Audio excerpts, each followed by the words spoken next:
आज आपण बनवतोय क्रिसमससाठी स्पेशल असा बनाना कॅरेमल वॉलनट केक. अतिशय सोपा आणि खायला अतिशय स्वादिष्ट. प्लम केक तर तुम्ही याआधी बनवले असेल, पण क्रिसमससाठी स्पेशल बनाना कॅरेमल केक नक्की करून बघा. अतिशय सोपी रेसिपी आहे.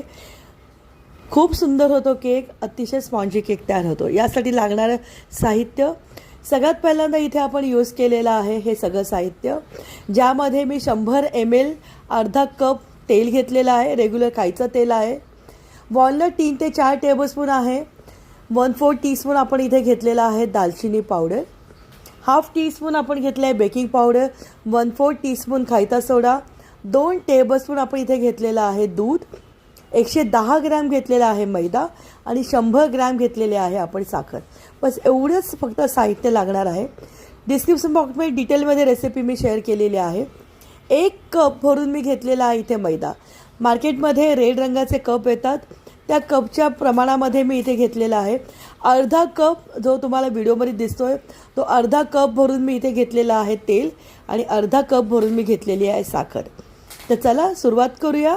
आणि हा 2 टेबलस्पून भरून घेतलेला आहे इथे मी दूध गरम करून थंड केलेलं दूध इथे आपल्याला वापरायचं आहे. 3 मध्यम आकाराची केळी आहेत. सगळ्यात पहिल्यांदा आपण इथे कॅरेमल बनवणार आहोत. पॅन गरम केलेला आहे आणि अर्धा कप साखर पॅनमध्ये टाकलेली आहे. पॅन गरम व्यवस्थित झाल्यानंतर गॅस स्लो ठेवायचा आहे. सगळ्यात पहिल्यांदा आपण इथे कॅरेमल बनवून घेणार आहोत. मंद आचेवरती साखर सतत आपण अशी हलवत राहणार आहोत, जेणेकरून ती हळूहळू कॅरेमलाइज होईल. साखर हलकीशी कॅरेमल कलरमध्ये येणं खूप गरजेचं आहे, कारण आपल्या केकचंच नाव बनाना कॅरेमल वॉलनट केक आहे. तर आपण हे घरगुती कॅरेमल सिरप करणार आहोत आणि केकमध्ये आपण हे सिरप यूज करणार आहोत. मंद आचेवरती साखर सतत आपण ढवळत साखरला कॅरेमल करणार आहोत. पहिल्यांदा साखरेचा पाक तयार होईल आणि हळूहळू साखर कलर चेंज करेल. हलकीशी कॅरेमलाइज झाली म्हणजे हलकासा जळण्याचा कलर आला की आपण गॅस बंद करणार आहोत आणि त्याच्यामध्ये 2 टेबलस्पून भरून आपण पाणी ॲड करणार आहोत. बघा, हळूहळू साखर आधी मेल्ट झालेली आहे आणि साखर पूर्णपणे मेल्ट झाल्यानंतर त्याचा रंग बदलायला सुरुवात होतो. या स्टेजला साखरेला कॅरेमलाइज करणं असं म्हणतात. हे कॅरेमेल सिरप आपण बनवतो आहोत, जे आपण केकमध्ये यूज करणार आहोत. हलकी साखरेचा रंग चेंज व्हायला सुरुवात झालेला आहे. साखरेचा रंग थोडासा गडद झाल्यानंतर लगेच आपल्याला गॅस बंद करायचा आहे आणि गॅस बंद करून आपण त्याच्यामध्ये 2 टेबलस्पून पाणी ॲड करणार आहोत. गॅस बंद केलेला आहे आणि इथे मी 2 टेबलस्पून पाणी ॲड केलेलं आहे आणि व्यवस्थित पाणी टाकल्यानंतर चमच्याने व्यवस्थित मिक्स करून घ्यायचं आहे. हे जे तयार झालं आहे ह्याला आपण कॅरेमेल सिरप म्हणतो. हे सिरप थंड करायचं आहे आपल्याला आणि त्याच्यानंतर आपल्याला केकमध्ये याला यूज करायचं आहे. बघा किती सोपी पद्धत आहे साखरेला कॅरेमेलाइज करून यूज करणं. हे जे सिरप आहे हे पूर्णपणे रूम टेम्परेचरवरती आल्यानंतरच आपण यूज करणार आहोत. इथे आपण मध्यम आकाराचे 3 केळी घेतलेले आहेत. वजनावरती माझी 3 केळी ही 250 ग्रॅमची होती. सालं काढून घेतलेली आहेत आणि केळं कुस्करून मी मिक्सरच्या जारमध्ये टाकलेलं आहेत. 3ही केळी आपल्याला याचप्रमाणे मिक्सरच्या जारमध्ये टाकायचं आहेत. जर तुम्ही खाद्यचित्र चॅनलवरती पहिल्यांदाच हा व्हिडिओ पाहत असाल तर माझ्या चॅनलला लाईक करा, व्हिडिओला जास्तीत जास्त शेअर करा आणि आमच्या खाद्यचित्र या चॅनलला सबस्क्राईब करा. 3ही केळी मिक्सरच्या जारमध्ये टाकलेला आहे. 2 टेबलस्पून मी दूध टाकलेलं आहे. दालचिनी पावडर मी यूज केलेली आहे, ऑप्शनल आहे. नसेल आवडत तर तुम्ही स्किप करा. त्याच्यानंतर अर्धा कप भरून मी इथे खायचं तेलसुद्धा टाकलेलं आहे. अनफ्लेवर ऑइल आपल्याला यूज करायचं आहे.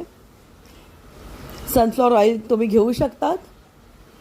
त्याच्यानंतर हे जे कॅरेमल आपण केलं होतं, जे थंड झालं होतं ते ॲड केलं आणि मिक्सरला व्यवस्थित आपण चर्न केलेलं आहे. इथे मी एक टीन घेतलेला आहे.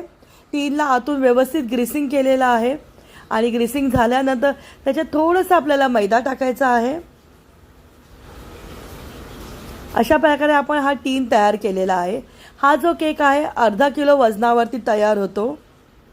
जे सगळं ड्राय साहित्य होतं त्याच्यामध्ये मैदा घेतलेला आहे 110 gram. Half teaspoon baking powder आहे, 1/4 टीस्पून खायचा सोडा आहे.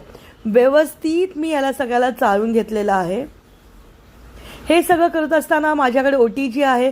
OTG प्रीहीट केला होता मी 150 डिग्रीला. दोन्ही कॉईल OTGला मी चालू ठेवले होते आणि 10 मिनटं मी प्रीहीट करायला ठेवून दिला होता. सगळं सुकं साहित्य व्यवस्थित मिक्स झाल्यानंतर जे आपण मिक्सरमधून मिश्रण केलं होतं ते व्यवस्थित आपल्याला टाकायचं आहे आणि हळूहळू आपण ह्याला विस्कने मिक्स करणार आहोत. जर तुमच्याकडे बीटर असेल तर बीटरनी सुद्धा तुम्ही ह्याला मिक्स करू शकतात. एकदम सावकाशपणे हे सगळं आपण मिक्सिंग करणार आहोत. मिक्सरच्या जारमधलं बॅटर मी एकत्र सगळं नाही टाकलेलं आहे.